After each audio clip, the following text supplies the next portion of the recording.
soal dingin dingin kali udah pada mandi ya kan belum mandi ya seperti itu belum mandi jadi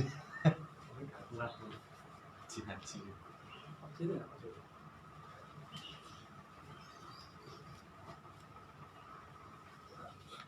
nunggu 5 menit lagi. Mau dibaca dulu? Belum baca? Oh iya, ya mau. Udah lagi deh? Iya. Udah. Tapi Fatihah dulu? Bukan?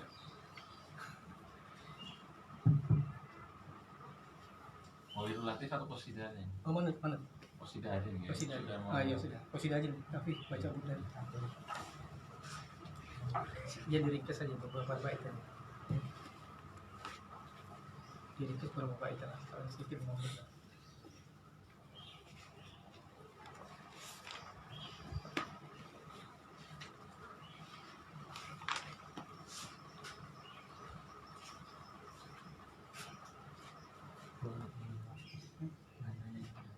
يا رب بالمصطفى بلغ مقاصدنا واغفر لنا ما مضى يا واسع الكرم يا رب بالمصطفى بلغ مقاصدنا واغفر لنا ما مضى يا واسع الكرم واغفر إلهي لكل المسلمين بما يتلوه في المسجد الأقصى وفي الحرم يا رب بالمصطفى بلغ مقاصدنا واغفر لنا ما مضى يا واسع الكرم بجاه ما يتلو في طيبة حرمه واسمه قاسم من أعظم القاسم يا رب بالمصطفى بلغ مقاصدنا واغفر لنا ما مضى يا واسع الكرم ما رحنت عذبات البان ريح صبا وأضرب العيس عاد العيس بالنغم يا رب بالمصطفى بلغ مقاصدنا واغفر لنا ما مضى يا واسع الكرم ثم الرضا عن أبي بكر وعن عمر وعن علي وعن عثمان ذي الكرم يا رب بالمصطفى بلغ مقاصدنا واغفر لنا ما مضى يا واسع الكرم والآل والصحب ثم التابعين فهم أهل التقى والنقى والحلم والكرم يا رب بالمصطفى بلغ مقاصدنا واغفر لنا ما مضى يا واسع الكرم واتف بعيدك في الدارين إن له صبرا متى تدعوه الأهوال ينهرم يا رب بالمصطفى بلغ مقاصدنا واغفر لنا ما مضى يا واسع الكرم وأذن لصحب صلاة منك دائمة على النبي بمنحل ومنجسم يا رب بالمصطفى بلغ مقاصدنا واغفر لنا ما مضى يا واسع الكرم والآل والصحب ثم التابعين فهم أهل التقى والنقى والحلم والكرم يا رب بالمصطفى بلغ مقاصدنا واغفر لنا ما مضى يا واسع الكرم يا نفس لا تقنطي من زلة عظمت إن الكبائر في الغفران كالأمم يا رب بالمصطفى بلغ مقاصدنا واغفر لنا ما مضى يا واسع الكرم لعل رحمة ربي منا يقسمها تأتي على حسب العصيان في القصم. يا ربي بالمصطفى بلغ مقاصدنا واغفر لنا ما مضى يا واسع الكرم. يا ربي واجعل رجائي غير منعكس لديك واجعل حسابي غير منخرم. يا ربي بالمصطفى بلغ مقاصدنا واغفر لنا ما مضى يا واسع الكرم. يا أكرم الخلق ما لمن ألواذ به سواك عند حلول الحادث العميم. يا ربي بالمصطفى بلغ مقاصدنا واغفر لنا ما مضى يا واسع الكرم. ولن يضيق رسول الله جاهك بي إذا الكريم تجلى باسم منتقم. يا ربي بالمصطفى بلغ مقاصدنا واغفر لنا ما مضى يا واسع الكرم. فإن من جودك الدنيا وضرتها ومن علومك علم اللحو والقلم. يا ربي بالمصطفى بلغ مقاصدنا واغفر لنا ما مضى يا واسع الكرم. ومنذ ألزمت أفكاري مدائحه وجهدت لخالص خير ملتزم. يا ربي بالمصطفى بلغ مقاصدنا واغفر لنا ما مضى يا واسع الكرم. ولن يفوت الغنى منه يدا تربت إن الحياة ينبت الأزهار في الأكم. يا ربي بالمصطفى بلغ مقاصدنا واغفر لنا ما مضى يا واسع الكرم. ولم أريد زهرة الدنيا التي اقتطفت يد زهير بما أثنى على هرمي. يا ربي بالمصطفى بلغ مقاصدنا واغفر لنا ما مضى يا واسع الكرم. فإن لي ذمة منه بما بتسميتي محمدا وهو أوفى الخلق بالذمم. يا ربي بالمصطفى بلغ مقاصدنا واغفر لنا ما مضى يا واسع الكرم. إن لم يكن في معاد أخذا بيدي فضلا وإلا فقل يا ذلة القدم. يا ربي بالمصطفى بلغ مقاصدنا واغفر لنا ما مضى يا واسع الكرم. حاشاه أن يحرم رجي مكارمه أو يرجع الجار من خير محترم. يا ربي بالمصطفى بلغ مقاصدنا واغفر لنا ما مضى يا واسع الكرم. فيا خسارة نفس في تجارتها لم تشتري الدين بالدنيا ولم تسمي. يا ربي بالمصطفى بلغ مقاصدنا واغفر لنا ما مضى يا واسع الكرم. ومن يبي أجلا منه بعاجله يبن له الغبن في بيع وفي سلم. يا ربي بالمصطفى بلغ مقاصدنا واغفر لنا ما مضى يا واسع الكرم. إن آتي ذنبا فما أهدي بمنتقد من النبي ولا حبلي بمنصرم. يا ربي بالمصطفى بلغ مقاصدنا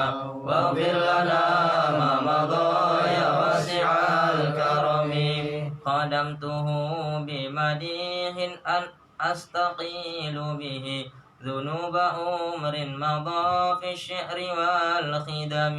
يا ربي بالمصطفى بلغ مقاصدنا واغفر لنا ما مضى يا واسع الكرم. اللهم صل وسلم وبارك عليه. Santum, Masya Allah.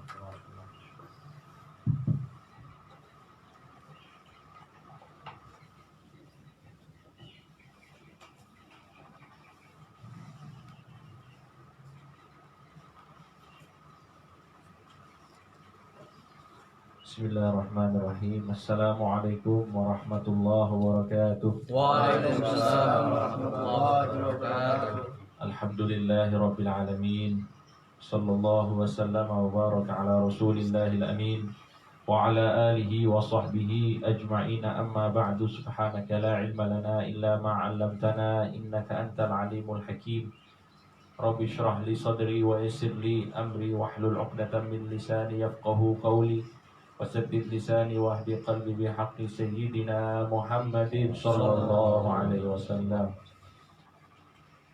Hadirin jamaah sekalian yang dirahmati Allah, marilah kita buka majelis kita pada sore hari ini dengan sama-sama membaca surat Al-Fatihah dengan niat agar duduknya kita di sini bisa membawa keberkahan untuk kita semuanya, baik di dunia maupun di akhirat, dan mudah-mudahan semua yang kita hajatkan dikabulkan oleh Allah Subhanahu wa taala. Ala hadhihi niyyat wa likulli niyyah shalihah jami'a syamila min khairati dunya wa na'imil akhirah wa ila hadratin Nabi Muhammad sallallahu alaihi wasallam. Bismillahil Fatihah. A'udzu billahi minasyaitonir rajim. Bismillahirrahmanirrahim. Alhamdulillahi rabbil alamin arrahmanir rahim maliki yaumiddin. Iyyaka na'budu wa iyyaka nasta'in. Ihdinas siratal mustaqim. Siratal ladzina an'amta 'alaihim ghairil maghdubi 'alaihim waladdallin. Bismillahirrahmanirrahim. Bismillahirrahmanirrahim. Nawaitu ta'alluma wa ta'lim wa tadhakkura wa tadhkir wa naf'a wal intifa' wal ifadata wal istifadah wal hatta ala tamassuki kitabillahi wa sunnati rasulih sallallahu alaihi wasallam wa du'a ila al-huda والدلالة على الخير ابتغاء وجه الله ومرضاته وثوابه سبحانه وتعالى. Alhamdulillah rabbil alamin. Jamaah sekalian yang dirahmati Allah, kita lanjutkan pengajian kita yang sudah kita awali dari bab tentang dakwah, yang mana kita sudah sampai kepada adab-adab dakwah yang sangat-sangat diperlukan oleh kita semuanya. Dalam hal ini kita orang-orang yang gemar ngaji. Jadi orang yang gemar ngaji itu pasti dia punya sedikit banyak ilmu, dan dari konsekuensi ilmu itu dia harus diamalkan. Dan ilmu yang diamalkan itu juga tidak berhenti sampai di situ, tapi dia juga harus diamalkan agar sempurna apa yang menjadi tugasnya sebagai umat baginda Nabi Muhammad SAW, yang mana jalan dakwah ini bukan sesuatu yang membutuhkan profesionalitas dalam arti dia harus ustadz ataupun ulama, bukan, tapi dia adalah kewajiban, adalah profesi siapapun yang menjadi bagian dari umat Nabi Muhammad SAW dalam ruang lingkup yang dia sanggupi, dalam ranah yang bisa dia tangani, maka di situ dia berdakwah, baik dengan lisannya, baik dengan perbuatannya, baik dengan statusnya, postingannya, semuanya dakwah. Intinya mengajak orang dari yang tidak baik menjadi baik itu adalah berdakwah. Dan ini merupakan kemuliaan apabila seseorang itu dia berilmu, kemudian beramal, kemudian mendakwakan apa yang dia sudah amalkan. Untuk itu Al-Imamul Asma'i berkata kepada kita, maratibul ilmi khamsah. Tingkatan ilmu itu ada 5. Yang pertama as-samtu, diam. Tingkatan yang pertama itu diam dulu. Jangan mau ngaji sudah banyak ngomong. Saya mau ikut pengajian tapi baru hadir pertama kali langsung kayak sudah tahu semuanya. Tingkatan ilmu itu ya diam dulu, mendengar apa yang disampaikan oleh para guru dari ilmu. Kemudian apa? Al-istima'u, mendengar dengan saksama, memperhatikan. Maka dengan itu insya Allah ilmu akan didapatkan. Dengan diam dan mendengar. Karena orang yang diam itu belum tentu mendengar. Benar Pak ya? Orang yang diam itu ya mungkin dia diam tapi dia ada di alam yang lain misalnya. Iya, itu.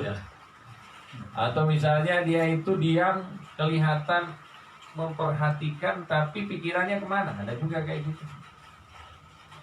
Seperti yang sudah kita kisahkan dulu, pedagang yang ikut ngaji disuruh cuti oleh gurunya. Ternyata memang semalaman ngaji pikirannya di toko. Nah, maka di dalam ngaji itu bukan hanya diam, tapi kita juga harus memberikan perhatian. Kemudian yang ketiga al-hifdzu, menghafal. Harus menghafal ini. Menghafal di sini ya bisa diartikan dengan hafalan kita atau dengan catatan kita. Kita punya catatan. Maka kalau kita itu sekarang alhamdulillah terbantukan dengan ya kemajuan teknologi. Sekarang sudah ada apa namanya? Ya bisa YouTube, ya bisa rekaman dan lain sebagainya. Ini sebenarnya kemudahan yang Allah berikan kepada kita. Kalau orang-orang dulu itu harus mencatat. Karena nggak ada YouTube dulu. Imam Syafi'i ya harus mencatat. Ketika beliau tidak memiliki pulpen, tidak memiliki alat tulis, beliau mencatat di atas tangannya. Karena ternyata subhanallah orang yang ngaji dengan mencatat itu lebih besar penyerapannya. Pemahamannya lebih besar. Karena dia menggunakan beberapa indera di satu waktu. Jadi Imam Syafi'i itu pernah satu ketika ikut majelisnya Imam Malik bin Anas, gurunya beliau. Saat itu Imam Malik membacakan hadis-hadis Rasulullah SAW. Semuanya nulis. Imam Syafi'i nggak punya alat tulis. Akhirnya apa? Ditulis di atas tangannya. Kayak kalau kita itu ya kalau kelihatan dari jauh kayak main-main lah Imam Syafi'i, kayak mempermainkan tangannya. Maka setelah majelis ditegur oleh Imam Malik, wahai anak muda, apa yang kamu lakukan tadi saat majelis? Kenapa kamu main-main dengan tangan kamu? Diprotes. Kemudian langsung dijawab oleh Imam Syafi'i, saya tidak punya alat tulis. Miskin Imam Syafi'i. Saya tidak punya alat tulis, jadi saya menulis dengan tangan saya sendiri. Apa buktinya kamu menulis? Saya bisa membacakan apa yang engkau baca tadi, Imam. Jadi semua hadis itu sudah dihafal oleh Imam Syafi'i. Jadi seperti itu. Setelah kita diam, kita mendengarkan dengan baik, kita hafal. Ya, hafal itu baik dengan memori kita, baik dengan tulisan kita, baik dengan rekaman kita. Ya, rekaman kita, baik dengan hal-hal yang lain. Intinya ilmu itu tetap ada. Ketika kita butuh ada gitu. Tapi usahakan kita juga berusaha untuk menghafal. Apalagi kalau misalnya ilmu-ilmu yang berkaitan dengan kewajiban-kewajiban kita, kayak sholat ataupun yang lainnya, usahakan kita sudah hafal. Bacaan-bacaan doa dan lain sebagainya itu kita hafal. supaya nanti pada saat mau mengerjakan itu nggak pakai buka buku lagi, nggak pakai buka YouTube lagi. Ini bacaannya apa ya? Kalau yang penting-penting itu kita hafal. Kalau memang yang istilahnya ya kurang-kurang penting, ya penjelasan-penjelasan tambahan mungkin itu poin-poin pentingnya saja kita hafal. Yang penting ada yang kita hafal agar apa? Agar kita itu bisa sempurna di dalam pengamalannya. Jadi yang ketiga al-hifdzu, menghafal ataupun menyimpan ilmu. Yang keempat al-amalu, beramal, amalkan ilmu.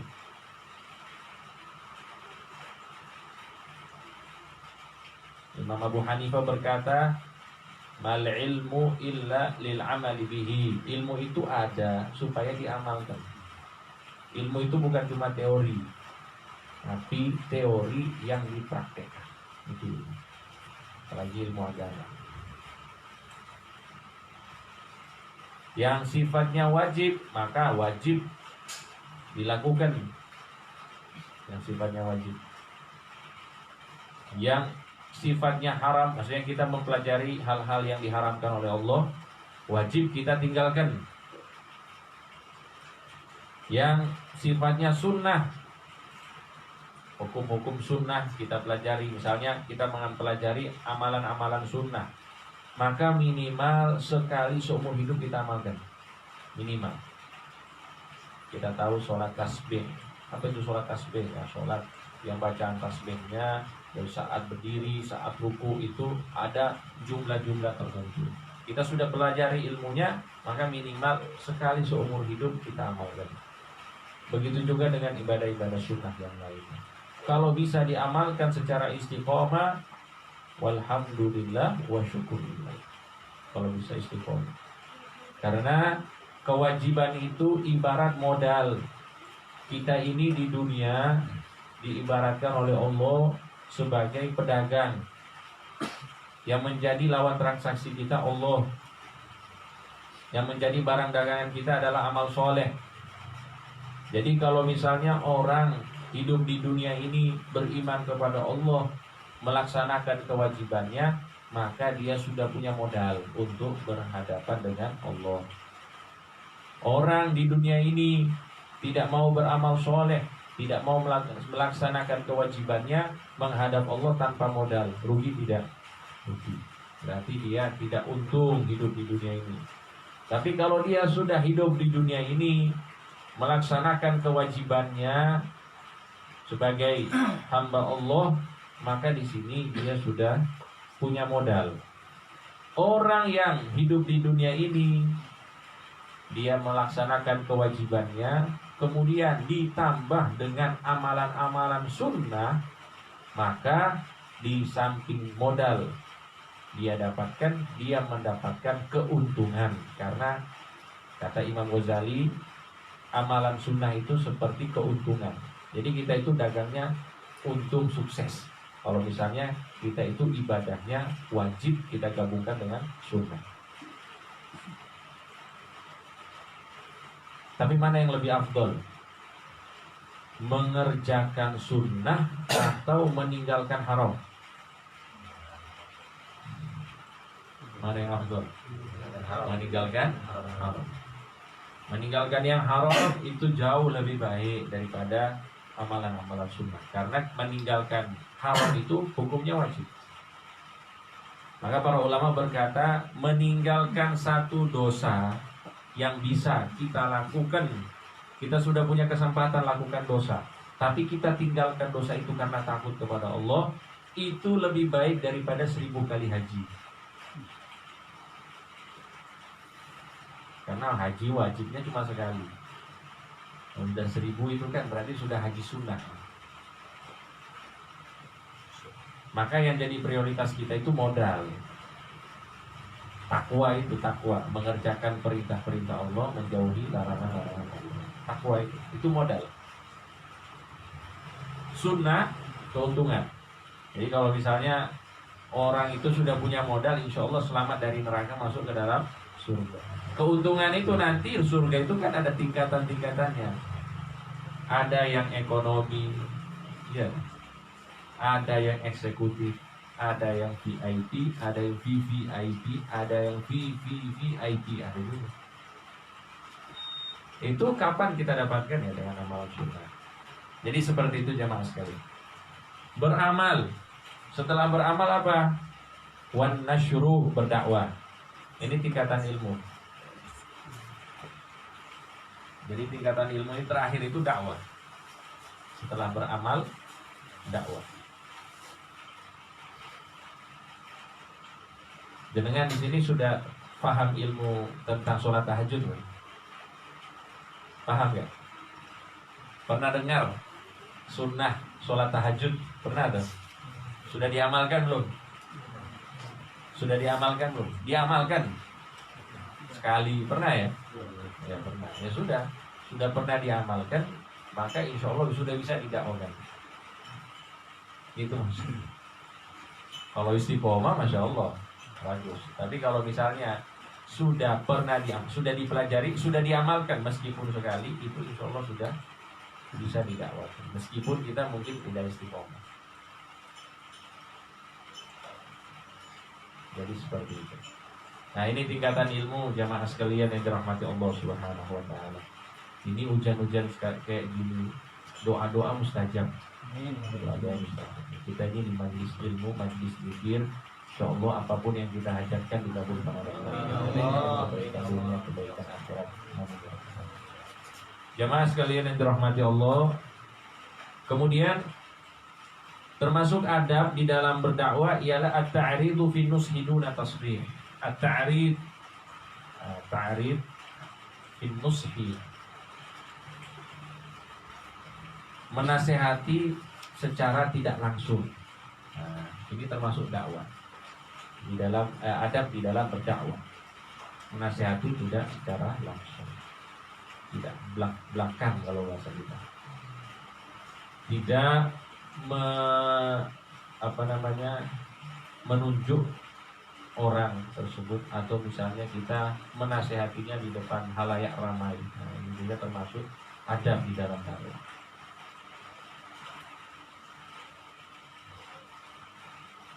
Jadi kalau dakwah itu usahakan, kalaupun mau belak-belakan yang empat mata, tidak membuatnya malu. Kalau misalnya rame-rame kita mau negur orang, maka usahakan secara tidak langsung. Itu termasuk adab, yang mana adab ini kita dapatkan dari uswatun hasanah kita Nabi Muhammad sallallahu alaihi wasallam, yang mana beliau ketika ada masalah yang terjadi di kalangan sahabat, beliau itu kumpulkan sahabat, berikan nasihat untuk semuanya. Meskipun pemicunya ya satu orang, dua orang, itu beliau nasihati secara umum, tapi tidak menyebut orang tersebut siapa. Misalnya kalau kita dapat hadis, ma balu aqwamin yaquluna kadza wa kadza. Kenapa orang-orang itu melakukan ini dan ini? Kenapa orang-orang itu mengucapkan ini dan ini? Nah, itu kayak gitu Rasulullah, orang-orang gitu. Tapi kan orang yang dinasihati merasa kan, ini saya gitu. Jadi kayak gitu. Itu termasuk yang dicontohkan oleh Nabi Muhammad SAW.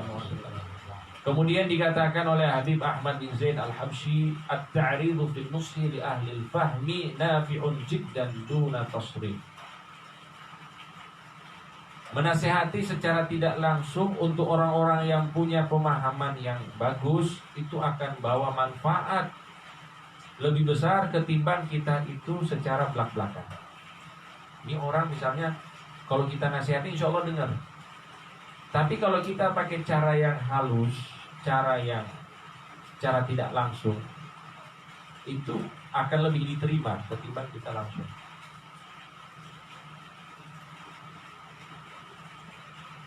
Orang misalnya masih melakukan masih banyak pelanggaran lah.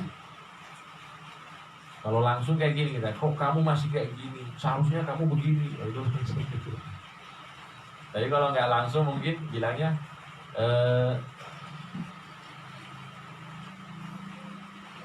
atau misalnya secara tidak langsung yang diajak ke majelis gitu. yuk anak ada majelis ikut. Nah itu mungkin cara tidak langsung. Atau mungkin lewat orang yang mungkin dihormati. Misalnya kalau saya ngasih nasihat saya tidak didengar, atau mungkin akan terjadi kesalahpahaman, maka dia titip pertanyaan untuk ustadz. Misalnya dalam ceramah ada tanya jawab, dititip pertanyaan itu supaya dijawab oleh ustadz. Itu juga secara tidak langsung. Jadi banyak cara supaya kita itu bisa menjaga hati. Memberikan kebahagiaan di hati seorang muslim itu adalah ibadah. Sebaliknya, membuat hati orang muslim sakit itu adalah dosa. Terang-terangan di dalam nasihat itu bisa menjadikan kita yang niatnya benar untuk menasehati bisa berdosa. Karena apa? Hatinya sakit misalnya. Jadi seperti itu. Kemudian di sini disebutkan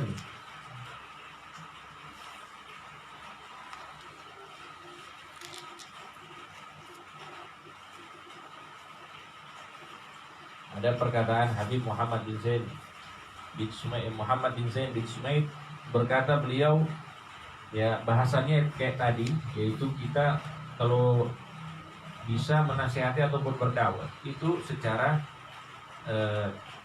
tidak langsung, dengan lemah lembut dan tidak terang-terangan. Beliau memberikan alasan li'anna nufusa imma an takuna karimatan fala tanqadu illa bil lutfi wa rifqi. Karena jiwa-jiwa orang-orang itu bisa saja dia adalah golongan jiwa-jiwa yang baik. Dan orang yang memiliki jiwa-jiwa yang baik ini, mereka biasanya patuh terhadap hal-hal yang lemah lembut, cara-cara yang sopan, yang lembut. Nah itu insya Allah kalau orangnya baik, manut, patuh dengan nasihat itu. Wa imma antakuna laimatan, kalau misalnya orang-orang itu jiwa-jiwanya buruk, qadistakanna fihal kibru war riyasa, merasa dia lebih baik daripada yang lain. Misalnya ini, yang kita nasihati ini orangnya sombong misalnya, atau orangnya nggak baik misalnya. Kalau kita pakai cara yang terang-terangan, itu apa akibatnya? Farubbama qabalati tasriha bil iba. Mungkin nasihat yang kita sampaikan ini ditolak mentah-mentah. Karena apa? Caranya kan? Terang-terangan. Waraddis sharih, dan mungkin dibalas cara tersebut sebagaimana itu kebanyakan dari orang-orang. Jadi apapun yang dilakukan dengan baik, dengan santun, dengan lemah lembut, insya Allah baik. Kepada orang yang baik, insya Allah orang tersebut akan patuh kepada kita. Kepada orang yang buruk, sekalipun kalau pakai cara yang baik, insya Allah akan patuh juga kepada kita. Jadi ada sedikit kisah ini saya sampaikan. Habib Munzir Al-Musawa, saya pernah dengar videonya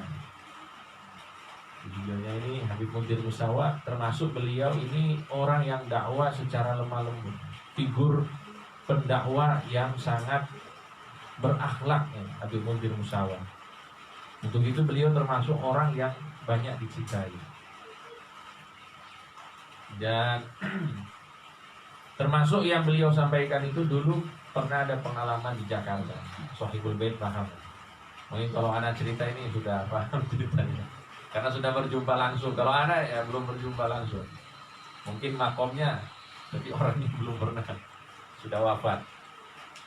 Beliau itu katanya pernah mau ada pengajian, terus ada di kampung itu ada premannya, itu mau bikin pengajian di musola di kampung preman itu. Dan preman ini biasanya kalau ada acara-acara yang tidak disukai itu langsung dibubarkan preman itu. Preman bayaran lagi, tukang pukul. Akhirnya ini ada rencana, Habib kita mau bikin acara di sana, ini gimana ini? Kata Habibnya ya monggo konten. Tapi ada preman Saya takut kalau bikin acara nanti kita dibubarkan gitu. Ya sudah, gini aja. Kamu pergi ke preman itu, kamu pakai baju lengkap katanya, baju santri, baju anak majelis lah, yang kopian, sarungan. Pergi sama preman itu, kamu masuk rumahnya, kamu salam, kemudian kamu salaman, cium tangannya. Cium tangan, terus sampaikan apa yang kamu inginkan. Ya, hajat kamu itu supaya mau bikin acara, minta izin sama preman. Sudah, akhirnya dilakukan apa yang didahulukan oleh Habib Munzir. Muridnya datang ke sana, assalamualaikum, waalaikumsalam, salaman, cium tangan.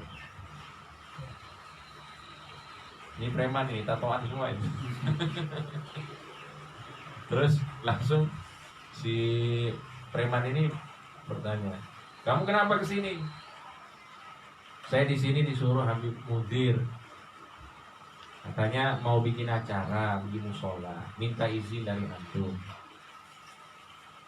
Jadi minta izin dari antum supaya bisa kita itu mengadakan acara pengajian di musola di kampung antum ini. Itu subhanallah, premannya nangis. Premannya nangis. Saat itu premannya nangis. Kemudian dia ungkapkan, tidak ada satupun yang datang ke saya ini kecuali untuk masalah-masalah, ya tahulah, ada masalah apa, saya disuruh untuk pengamanan, untuk suruh pukul orang dan lain sebagainya. Ini baru kali ini katanya saya datang, disalami, dicium tangan. Terus saya diajak untuk ikut ngaji lah gitu, minta izin untuk bisa ngaji. Itu kata premannya langsung kirim salam sama Habib Munzir. Bikin acara di sini, kalau ada yang ganggu bilang saya. Wah, ini kan enak itu. Caranya Masya Allah. Maka dengan cara yang baik, santun, cara yang lemah lembut itu lebih diterima, bahkan oleh orang-orang yang mungkin kita kira dia itu jahat. Rahimahullah ta'ala. Jamaah sekalian yang dirahmati Allah. Kemudian juga termasuk adab ialah ad-da'watu bi kalamillah wa rasulih sallallahu alaihi wasallam. Berdakwah dengan Al-Qur'an dan hadis. Tapi ini jangan disalahartikan ini. Harus kembali kepada Al-Qur'an dan hadis. Semuanya ilmu agama itu pasti bermuara kepada Al-Quran dan hadis. Semuanya. Ulama juga menulis kitab itu pasti ada Al-Quran dan hadis. Tapi kalau kita memakai prinsip kembali kepada Al-Quran dan hadis, kita itu takutnya salah resep. Kita itu ingin mengetahui hukum-hukum Allah, akhirnya kita salah paham. Untuk itu kita perlu ulama. Ulama itu ibarat dokter. Quran Sunnah itu ibarat obat. Kita orang awam yang bukan dokter, jangan sembarangan beli obat, kemudian kita racik sendiri, akhirnya ya kita bermasalah, bukan sehat jadi. Maka perlu ulama. Begitu juga di dalam urusan agama. Tidak ada orang itu langsung kembali kepada Al-Quran dan Sunnah. Baca Quran aja masih agak belum lancar. Arti Quran mungkin diambil dari terjemahan, belum paham tafsir Quran. Maka kita perlu ulama. Kita perlu seorang mujtahid, ulama besar. Zaman sekarang sudah tidak ada mujtahid itu, ulama besar itu sudah tidak ada. Maka kita perlu apa? Perlu mempelajari agama ini dari kitab-kitabnya para ulama. Yang mana itu sudah seperti apa ya? Kalau obatnya sudah resep-resepnya sudah sesuai. Mau belajar akidah, Aqidatul Awam. Mau belajar fikih, Safinatul Najah. Mau belajar tasawuf, ada lagi Bidayatul Hidayah. Jadi ilmu-ilmunya itu sudah diatur oleh para ulama dan berjenjang, Masya Allah. Kalau kamu belajar fikih, ini kitab awalnya, kitab keduanya, selanjutnya apa, itu sudah diatur oleh para ulama kita. Kita tinggal pelajari aja. Maksudnya di sini apa? Maksudnya kita jangan berdakwah dengan pemikiran kita, dengan hawa nafsu kita. Usahakan itu ada dasar dari Al-Quran dan sunnah atau hadis yang kita ambil dari para ulama. Harus dari ulama, tidak boleh langsung Quran hadis, jangan. Karena kita belum mampu. Kita bukan dokter. Nah, dokter saja kalau misalnya ada yang meracik obat sendiri langsung ditangkap polisi loh. Malpraktek, ya kan? Langsung membahayakan. Apalagi ini urusan agama. Orang yang belum paham agama langsung mencomot Quran, hadis, akhirnya apa? Rancu. Itu kita perlu ulama. Nah, dan ulama ya dalam konteks sekarang ya kitab-kitabnya, guru-guru yang kita pelajari darinya, ya, ilmu-ilmu dari para ulama terdahulu inilah yang kita jadikan patokan. Jamaah sekalian yang dirahmati Allah Subhanahu wa taala, kemudian termasuk adab ialah mukhatabatun nasi bima ya'qilun. Berkomunikasi dengan umat sesuai dengan kemampuan akal mereka atau pemahaman mereka.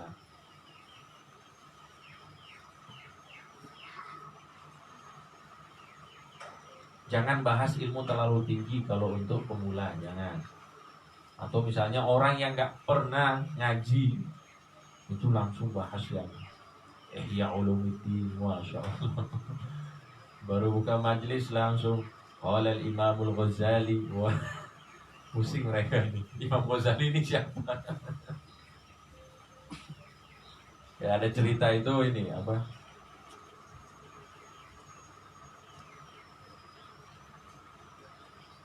Ada ustadz ceramah di kampung lagi. Tapi ini bukan di Indonesia, ini di Afrika. Saya tidak dapat cerita ini di Afrika. Karena dulu kan kuliah di Afrika. Tapi ini di kampung Afrika ceritanya. Ada ustadz ngaji, terus beliau itu menyampaikan ceramah-ceramah Allah firman Allah Subhanahu wa taala, hadis Nabi Muhammad SAW. Terus ada orang di belakang, dia ustadz juga.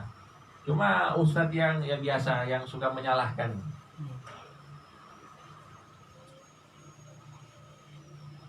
Langsung dia dari belakang suara, hadis doif katanya. Hadisnya doif.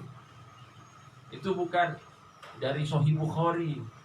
Itu bukan dari ini. Pokoknya dia menyalahkan orang yang ceramah ini. Hadis doif, hadis palsu, ini.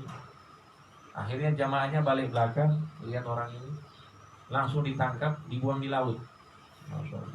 Ini kisah nyata ini. Terus mereka bilang, kami nggak tahu Bukhari, kami nggak tahu Muslim itu siapa, yang kami tahu Rasulullah. Gitu. Maksudnya, kenapa perlu apa ini? Maksudnya harus dijelaskan kepada umat. Oh ini hadis Bukhari, Muslim. Ini umat-umat yang belum sampai ke sana. Mereka ini perlu tuntunan secara umum. Oh ini tuntunan Nabi seperti ini. Tanpa perlu menyebutkan ulama dan perbedaan-perbedaan. Oh ini ada hadis yang dhaif, sahih. Mereka nggak paham. Yang mereka tahu ini hadis dari Rasulullah. Sudah, ini yang kami amalkan. Ya akhirnya ini ustaz ini dibuang di laut katanya. Dibuang di laut tapi nggak mati. Cuma dikasih pelajaran. Artinya kita itu kalau mau berdakwah kita menyesuaikan pemahaman masyarakat. Orang yang biasa majelis ya kita juga harus menyesuaikan standarnya ini.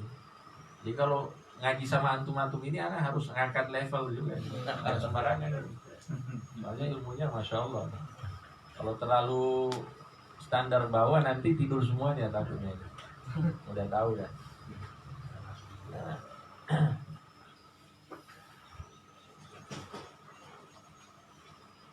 Disebutkan oleh sahabat Nabi Muhammad sallallahu alaihi wasallam Abdullah bin Mas'ud, "Ma anta bimuhadditsin qauman haditsan la tablughuhu uquluhum illa kana li ba'dihim fitnah." Tidaklah engkau menyampaikan sebuah ceramah ataupun mau'izah hasanah ataupun nasihat kepada jamaah ataupun kepada umat yang mana hal tersebut tidak bisa dijangkau oleh mereka, maka itu akan menjadi keburukan bukan kebaikan. Karena ketinggian mungkin pembahasannya. Imam Ali berkata, hadithun nasa bima ya'rifun. Sampaikanlah nasihat-nasihat agamamu, ilmu-ilmumu sesuai dengan apa yang bisa diketahui oleh orang-orang. Atau hibbuna an yukadzaballahu wa rasuluh. Karena kalau engkau tidak menyampaikan sesuai dengan kemampuan akal mereka, akhirnya mereka akan mendustakan Allah dan mendustakan Rasulullah SAW. Jadi ini. Nah ini apa namanya? Ya kita juga harus lihat kondisi. Ya ternyata nanti kita kalau mau, ini menurut kita mungkin baik ini. Oh masya Allah ini ilmu bagus ini. Tapi untuk masyarakatnya belum ini, belum waktunya. Ya, jangan disampaikan. Kemudian juga termasuk yang disampaikan oleh Al-Imam Abu Hurairah radhiyallahu taala anhu, hafidtu min Rasulillah sallallahu alaihi wasallam wi'aini minal ilm. Aku memiliki 2 wadah ilmu yang kudapatkan dari Rasulullah sallallahu alaihi wasallam yang aku hafal. Keistimewaan sahabat Nabi Abu Hurairah, apapun yang disampaikan oleh Nabi, beliau hafal. Subhanallah. Dan itu berkah dari doanya Nabi Muhammad sallallahu alaihi wasallam.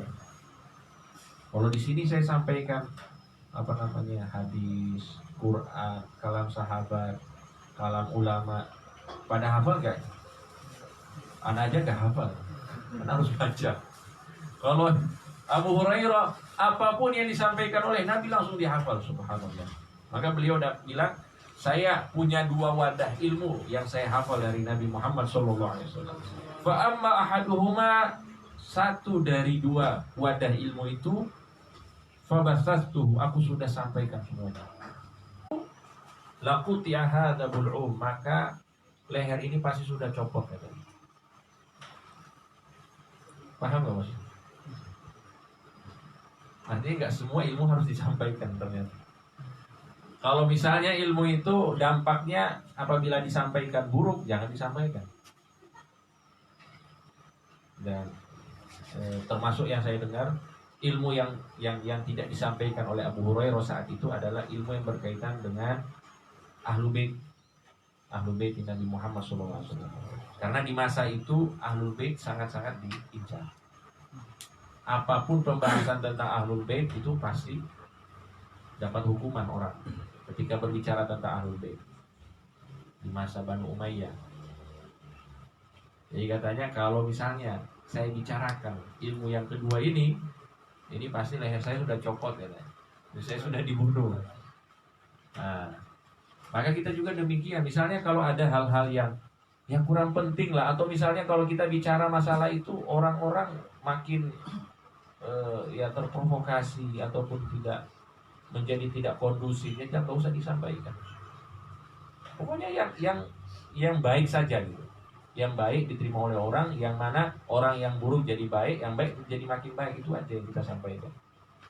Tapi kalau misalnya hal-hal yang dampaknya buruk baik untuk orangnya atau untuk kita, jangan kita sampaikan. Itu insya Allah termasuk uzur untuk tidak disampaikan. Jadi itu jamaah sekalian ya kita berkomunikasi dengan umat sesuai dengan pemahaman mereka. Ini banyak sekali sebenarnya pembahasannya. Jadi saya ambil beberapa di antaranya. Kalam Al-Habib Ahmad bin Zaid Al-Habsyi, beliau berkata, inna ijma'al ilmi lil'ama anfa'u lahu min at-tafsil. Menyampaikan ilmu secara umum kepada umat itu lebih baik daripada secara terperinci. Umum-umum saja. Ya model-model ceramah majelis lah. Ceramah-ceramah maulid itu kan umum. Model-model inilah khutbah Jumat. Ya ayyuhal muslimun, bertakwalah kepada Allah. Itu umum ini. Tidak usah bertakwalah kepada Allah, karena di dalam Al-Quran firman banyak. Ini jangan, nggak perlu ini. Nggak terlalu perlu ini. Quran semuanya disebutkan. Dalil-dalil tentang takwa.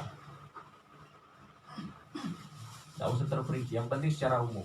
Secara umum. Itu untuk yang lebih pantas, yang lebih baik untuk masyarakat awam. Wal juz'iyyu anfa'u lahum minal kulli. Dan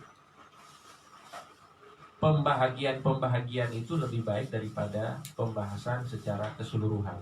Misalnya gini, bab 1, bab 2 itu lebih baik untuk masyarakat. Tema ini satu kali pertemuan satu tema. Jangan ya 10 tema satu majelis. Ya kelar. Setelah itu nggak ada yang datang. Ya kayak gitu ya. Intinya kita itu melihat kondisi lah. Tapi kalau orang-orang yang senang majelis atau para santri ya harus banyak. Ini kalau kita dalam konteks masyarakat.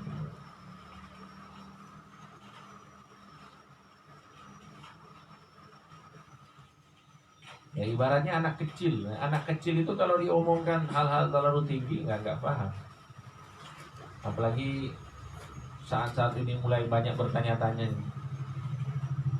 Udah mulai banyak bertanya. Nah, anak saya contohnya, anak saya itu kan suka bertanya-tanya. Abu ya ini apa? Kenapa begini? Kenapa begitu? Kalau kita jawab pakai jawaban ilmiah ya nggak nyambung dia. Iya kan? Kenapa awan itu bergerak? Karena ditiup oleh angin. Kenapa ada awan? Karena naik dari laut. Kemudian ya dia nggak bisa bayangkan, nggak bisa memahami. Ya kita juga kayak gitu sama masyarakat awam. Ya kita anggap mereka ini kayak anak-anak gitu, masih harus dibimbing dari awal. Kalau bahasa Jawanya dia apa? Emong. Nah, seperti itu.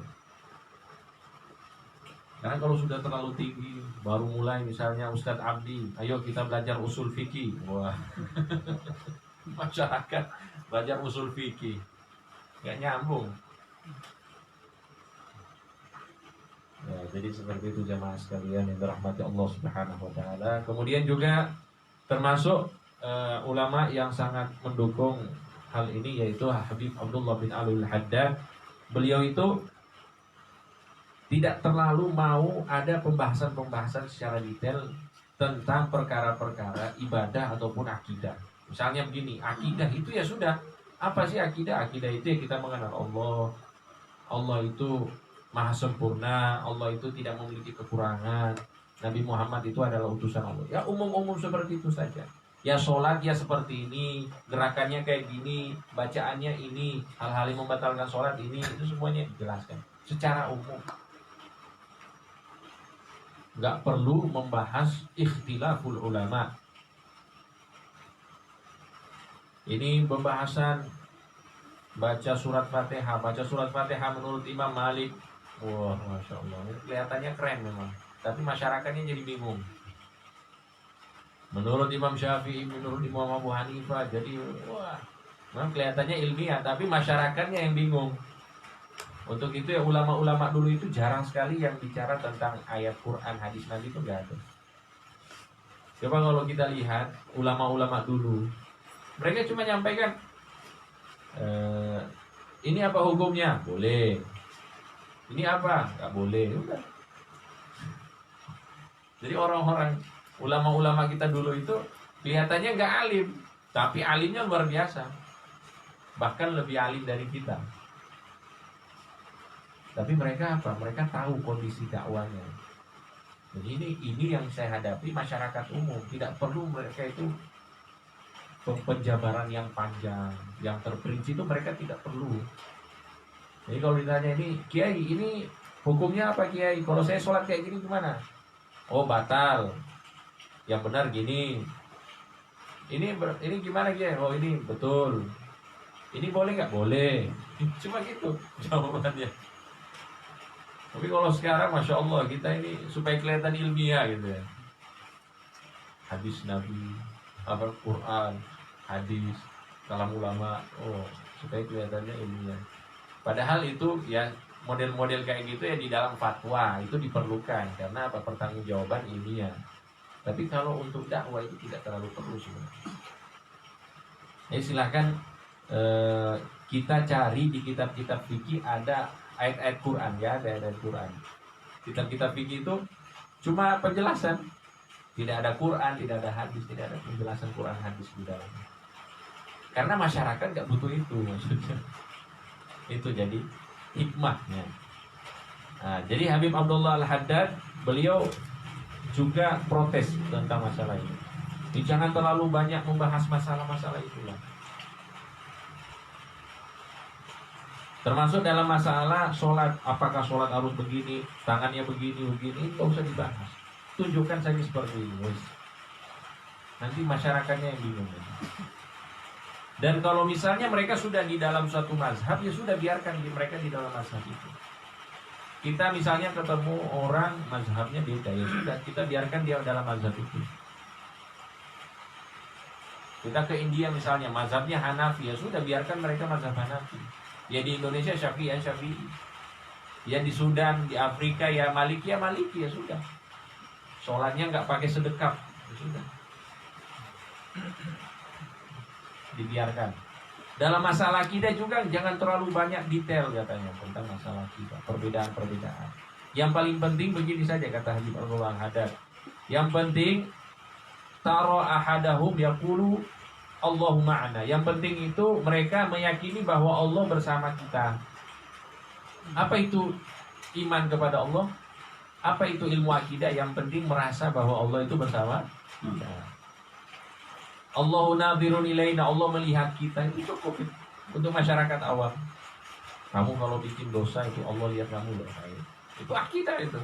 Inti dari akidah daripada dibahas pembahasan yang terlalu panjang.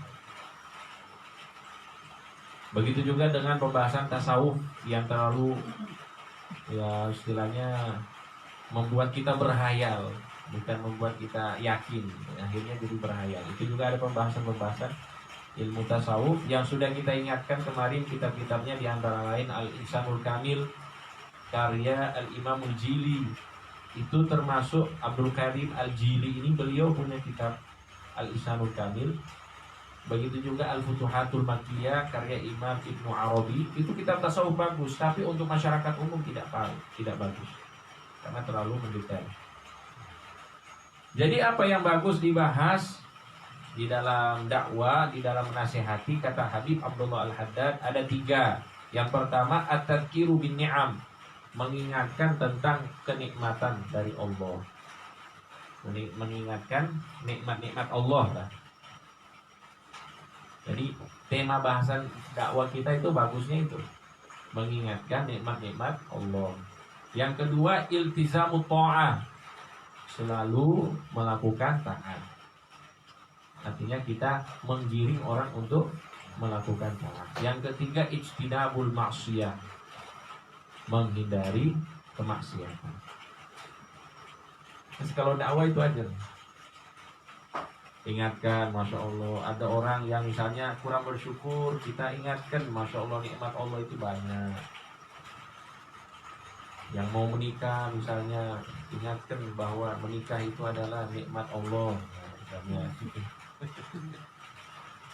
orang yang misalnya belum diberikan keturunan, diingatkan nikmat-nikmat Allah. Yang sudah dapat turunan, semuanya diingatkan nikmat-nikmat Allah. Jadi jangan heran kalau orang ceramah itu kok, mari kita bersyukur kepada Allah Subhanahu. Itu nikmat, mengingatkan nikmat itu tema utama sebenarnya. Habis itu mengajarkan orang untuk taat dan menghindari maksiat. Jadi 3 tema ini kata Habib Abdullah Al-Haddad termasuk tema utama. Wa kullu alimin akhadha yatakallam ma'al 'ammah bighairi ma yadkhulu tahta hadhihi thalatha fa huwa fattan. Dan ada orang alim atau setiap orang alim yang berbicara kepada masyarakat umum di luar 3 pembahasan tadi, maka dia ini bukan seorang pendakwah, bukan seorang alim, tapi dia adalah seseorang apa kalau istilahnya, provokator lagi istilahnya, propaganda, yang suka propaganda.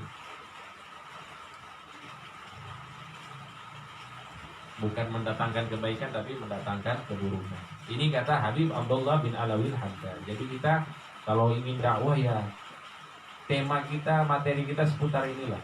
Enggak usah terlalu merambat kemana-mana. Apalagi kalau sudah urusan dunia ya, urusan nanti 2024 ya sudah, itu nggak usah dibahas. Ya, kita murnikan majelis kita ya dengan ilmu, ya guys, seperti itu aja. Ya, jamaah sekalian yang dirahmati Allah Subhanahu wa taala. Ini masih ada dua sebenarnya pembahasannya, tapi insya Allah dua hal ini sudah kita tahu. Mungkin saya bacakan saja. Adab yang selanjutnya ialah tahsinul ziyyi wal hay'ah, memperindah penampilan. Itu juga termasuk. Orang mau dakwah, penampilannya harus bagus, penampilan lahirnya. Ini kok ustadznya ini kok banyak gaya, pakai sorban barang. Enggak, ini sebenarnya termasuk adab dakwah ini. Oh, Masya Allah. Termasuk adab dakwah. Kenapa pakai peci? Ya kan? Kenapa ada yang pakai imamah, ada yang pakai jubah? Itu termasuk adab dakwah. Dan kembali lagi contoh kita itu ya jelas adalah Rasulullah SAW. Beliau itu kalau misalnya ada orang yang mau ngaji sama beliau, pakaiannya sangat luar biasa. Ada orang yang mau masuk Islam dari kampung lain, ditemui oleh Rasulullah dengan pakaian yang paling bagus yang dimiliki oleh Rasulullah SAW. Karena manusia itu penilaiannya pertama kali dari pandangan. Oh ini Pak, ini penampilannya, ini penampilan menarik. Nah, akhirnya mereka tertarik. Tapi kita kalau penampilannya udah nggak bagus, ya kan? Dari awal pandangan ini udah nggak enak, udah nggak enak dipandang, sudahlah, nggak usah ini lagi. Atau misalnya dia penampilannya bagus tapi misalnya aroma tubuhnya kurang bagus misalnya, itu juga termasuk yang harus diperhatikan. Rasulullah itu mandi kalau mau berjumpa dengan orang-orang, ya, para sahabat itu mandi bersih, kemudian pakai baju yang bagus, pakai wangi-wangian, kemudian berjumpa dengan para sahabat Nabi Muhammad SAW. Kemudian Siti Aisyah berkata, ya Rasulullah, apa yang kau lakukan ini? Jadi Rasulullah itu melakukan hal yang di luar kebiasaan, pakai wangian, bahkan rambutnya itu dipakai apa lah istilahnya? Apa ya? Minyak rambut, ya, minyak rambut. Jadi kelihatannya berkilau ya rambutnya Rasulullah SAW. Siti Aisyah bertanya, awataf ala dzalika ya Rasulullah, engkau lakukan ini wahai Rasulullah? Naam, kata Rasulullah, iya. Innallaha, sesungguhnya Allah, yuhibbu minal abdi an yatajammala. Allah menyukai dari hambanya untuk berhias diri li ikhwanihi, untuk saudara-saudaranya, idza kharaja ilaihi, ketika mau bersama mereka. Ini kalau kita itu secara umum, kalau kita mau berjumpa dengan orang, ya kita penampilannya harus bagus, apalagi di dalam dakwah. Begitu juga dalam majlis. Maka termasuk mandi sunnah itu mandi untuk hadir majlis, mandi sunnah. Mandi yang hukumnya sunnah itu mandi hadir majlis. Jadi seperti itu jemaah sekalian yang dirahmati Allah Subhanahu wa taala. Ini banyak sekali pembahasannya. Dan anak sudah ini ya, dulu ada kisah Imam Abu Hanifah, masih ingat ya? Kisah Imam Abu Hanifah yang tidak didengarkan oleh para ulama di Makkah. Mereka ada diskusi, bahsul masail, Imam Abu Hanifah ngasih pendapat, gak didengarkan karena apa? Bajunya kurang bagus. Bajunya kurang bagus. Akhirnya apa? Dibeli baju bagus, pergi pasar pakai baju ulama. Akhirnya apa? Pendapatnya didengarkan habis itu. Kemudian beliau berkata, kabbiru amaimakum, besarkanlah imamah kalian. Yang sorban kepalanya itu dibesarkan imamah. Wa wasi'u akmamakum, dan perlebarlah kum kalian. Kum. Apa namanya kalau bahasa Indonesia? Kil, bukan?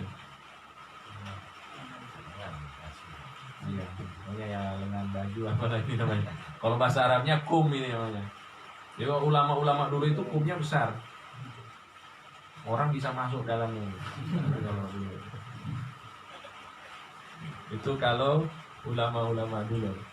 Nah, jadi guru ana itu Syekh Awad Al-Karim berkata, kalau zaman sekarang ulama-ulama itu atau pendakwa-pendakwa itu perlu gelar-gelar akademik katanya, supaya diakui. Kita mau bicara ini lulusan mana ini? S berapa? Oh saya S1 atau S2, S3. Kalau Samsung sudah S berapa nggak paham. Samsung lebih dari kita. S10 ya kan? Nah kalau ini ya S3, doktor. Nah, habis itu mereka masih dengar. Pernah ada kisah itu orang Mesir datang, dia LS1, tapi dia ngisi seminar. Terus ada dosen ngobrol, ini S berapa katanya? Katanya, oh ini baru S1. Oh kita sudah doktor. Akhirnya mereka remehkan nih. Padahal ilmunya jauh ini orang Mesir ini dengan dokter lulusan apa ini? Lulusan sini jauh. Jadi seperti itu. Ya, beberapa adab yang perlu kita pahami. Dan yang terakhir itu ialah at-tatbiq lima yad'u ilaih. Dan ini yang paling penting, mengamalkan apa yang kita dakwakan. Tadi sudah saya sampaikan bahwa mengamalkan itu ya minimal kita sekali seumur hidup. Kalau misalnya kita mau ngajar tentang sholat duha, lebih afdol kita itu pengamal sholat duha, lebih afdol. Tapi kalau misalnya kita bukan pengamal sholat duha, minimal kita sudah pernah mengamalkan.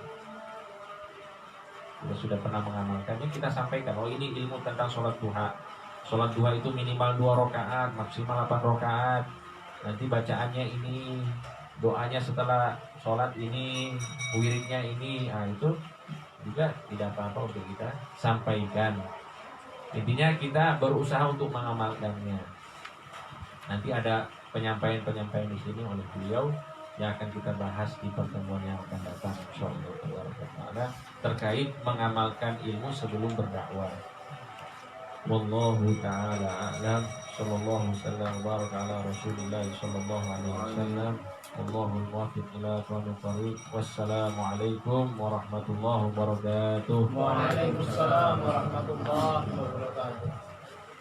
Al-Fatihah biniyatul qabul wa tamami kulli syurwa mahmud ila hadratir Rasul Sayyidina Muhammadin sallallahu alaihi wasallam. Sirril Fatihah. A'udzu billahi minasyaitonir rajim. Bismillahirrahmanirrahim. Alhamdulillahi rabbil alamin arrahmanir rahim maliki yaumiddin. Iyyaka na'budu wa iyyaka nasta'in. Ihdinas siratal mustaqim. Siratal ladzina an'amta 'alaihim ghairil maghdubi 'alaihim waladdallin.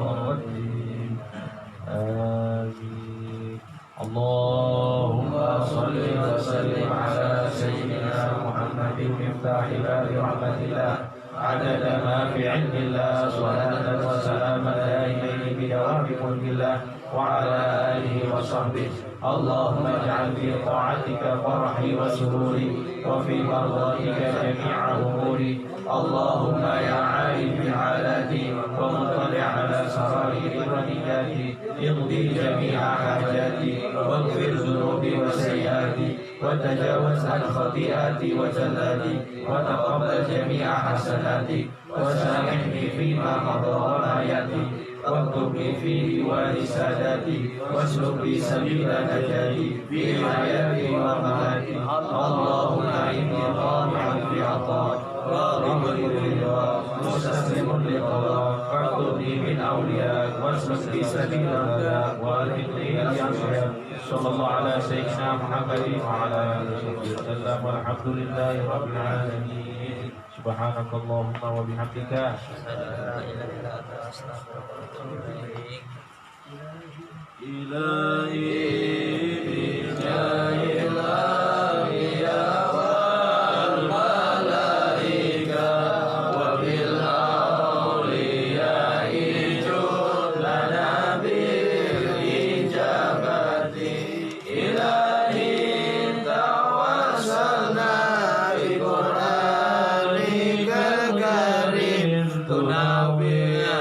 بصيرتي وسمعي ومقلتي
وذريته والشيعة والعشيرة وتصريف عني كل شر بحقهم وشر ذي شر من إنس وجنة بفضلك بشرني بحسن الخواتيم وبالرحمة ادخلني بدار إقامتي عليهم من المولى صلاة وتسليم ورضوان لاستجب إلهي منجاتي إلهي بجاه الأنبياء والملائكة وبالأولياء جد لنا من إجابتي.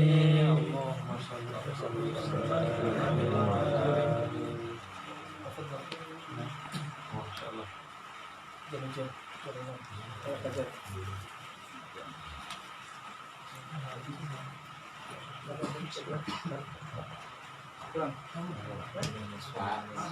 Saya sama Pak Ridwan. Tadi saya sama Pak Ridwan. Masuk. Monggo, monggo. Patah. Monggo Pak Patah. Pak Patah. Monggo Pak. Monggo Pak Patah. Karena berhenti nih. Karena berhenti nih. Di situ Basah kena Monggo langsung. Pak Patah. Hilang lah ya. Ajak siapa Dik? Namanya Dik. Kita bareng tadi. Siapa Pak? Ayo Dik, sini Dik. Berhenti berhenti. Ayo kok ya memang. Oh iya. Masuk sini tengah enggak apa-apa. Iya. Dan tengah. Hilang lah ya. Ini Mas geser. Geser. Oh, hilang. Ayo diambil. Nah, tapi terlalu. Oh, iya.